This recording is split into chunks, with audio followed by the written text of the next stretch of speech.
La deuxième section plénière ordinaire 2023 du Conseil national de la démocratie a déposé sa valise dans la salle de conférence de l'immeuble à Rambo le 31 octobre 2023 en présence des membres du gouvernement, parlementaires, Cour constitutionnelle, autorité administrative de la transition, corps diplomatique et consulaire, président des partis politiques membres du CND pour rehausser l'éclat de cette rencontre inédite après la mise en place du CTI suite au coup de grâce du 30 août 2023.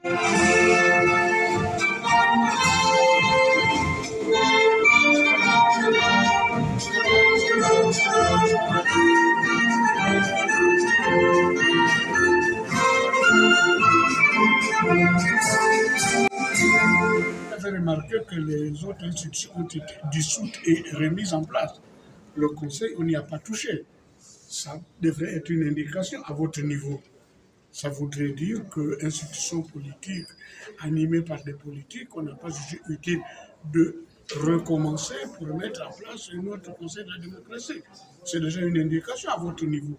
Ce que moi je crois, c'est qu'on a pensé que ce sont des politiques qui ont pour mission de réfléchir à la chose, qu'on n'avait pas besoin de renouveler. Et comme ce sont les partis politiques qui sont membres, ce sont ces mêmes partis politiques qui auraient dû se retrouver au niveau du Parlement, parce que je ne sais pas pourquoi on dissout un Parlement, on met un autre, et c'est celui qu'on met, mais tout le monde n'y est pas. Vous avez remarqué qu'il y a des pans entiers des animateurs politiques qui ont été simplement exclus. C'est gênant, on va en débattre ici, mais ça ne va pas changer grand-chose. Mais enfin, est-il qu'on remarque dans la transition les accros tels que celles-là qui sont au niveau de tout un chacun regrettable, parce qu'on ne devait pas assister à ça. Il y a 105 partis politiques. Au moins tous les partis politiques, si on ne peut pas les mettre tous, qu'au moins chaque parti politique ait un représentant.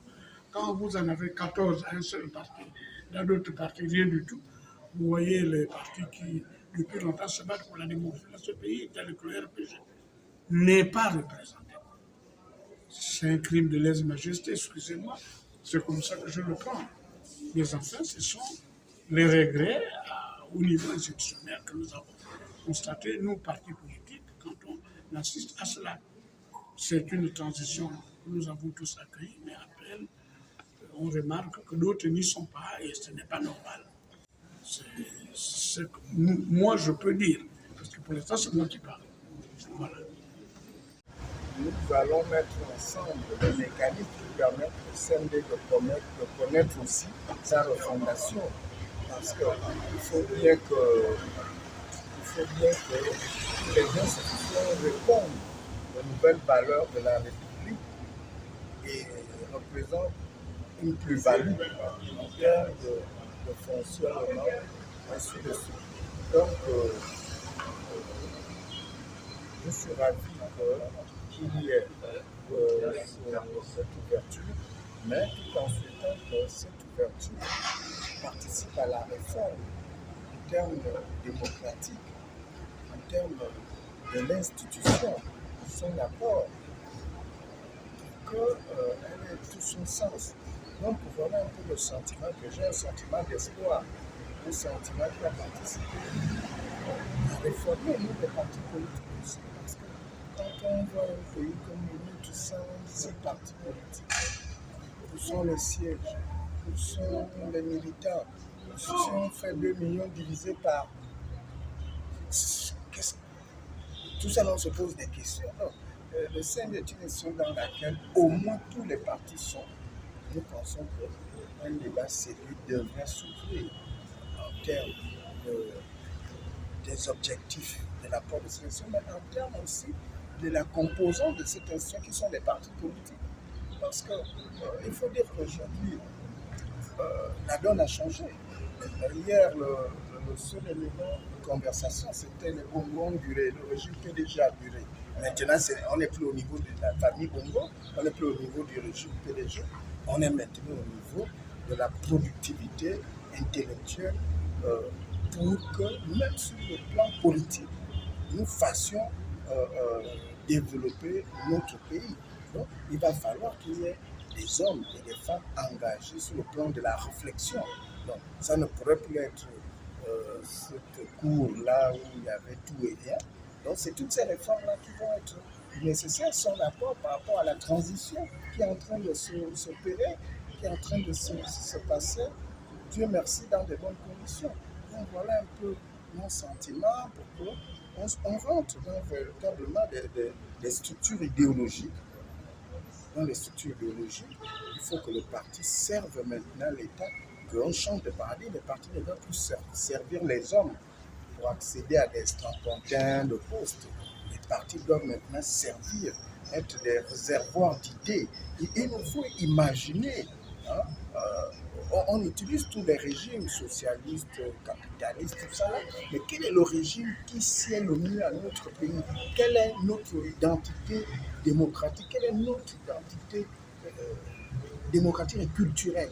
Il faut qu'on la sorte, il faut qu'il y ait une vérité, il faut qu'il y ait de la matière, des gens qui réfléchissent, des gens engagés pour concevoir notre modèle de développement démocratique. Donc, nous sommes là devant notre propre destin, en espérant que chacun de nous comprendra la nécessité qu'aujourd'hui, on devrait tous changer de paradigme et nous adapter à la refondation.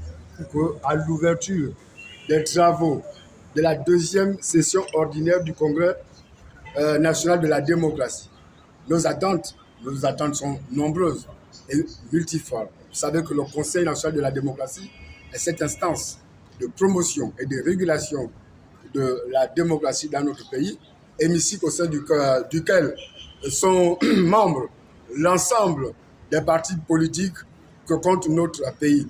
Alors, nos attentes, comme je disais, sont nombreuses. Nous comptons apporter notre contribution dans le cadre de la restauration des institutions de la République telles que prônées et voulues par les nouvelles autorités de notre pays. Nous disponibilité. Le président Darro a fait une allocution de bonne facture, très bonne facture. Nous avons suggéré la réécriture du modèle gabonais. Et de ce point de vue, les travaux permettent d'être enrichissants, vu que les autres participants vont ajouter des contributions à ce travail de base. C'est un honneur d'être dans l'hémicycle de ce genre, dans le cadre de ce genre, pour échanger sur des valeurs démocratiques et citoyennes. Pour demander le Conseil de démocratie, c'est un forum où on apprend à mieux asseoir les valeurs démocratiques, également des valeurs citoyennes.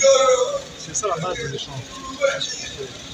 Aujourd'hui, dans le cadre de la transition, pour nous, il est important que les avis qui sont donnés par ce Conseil soient pris en compte par la transition.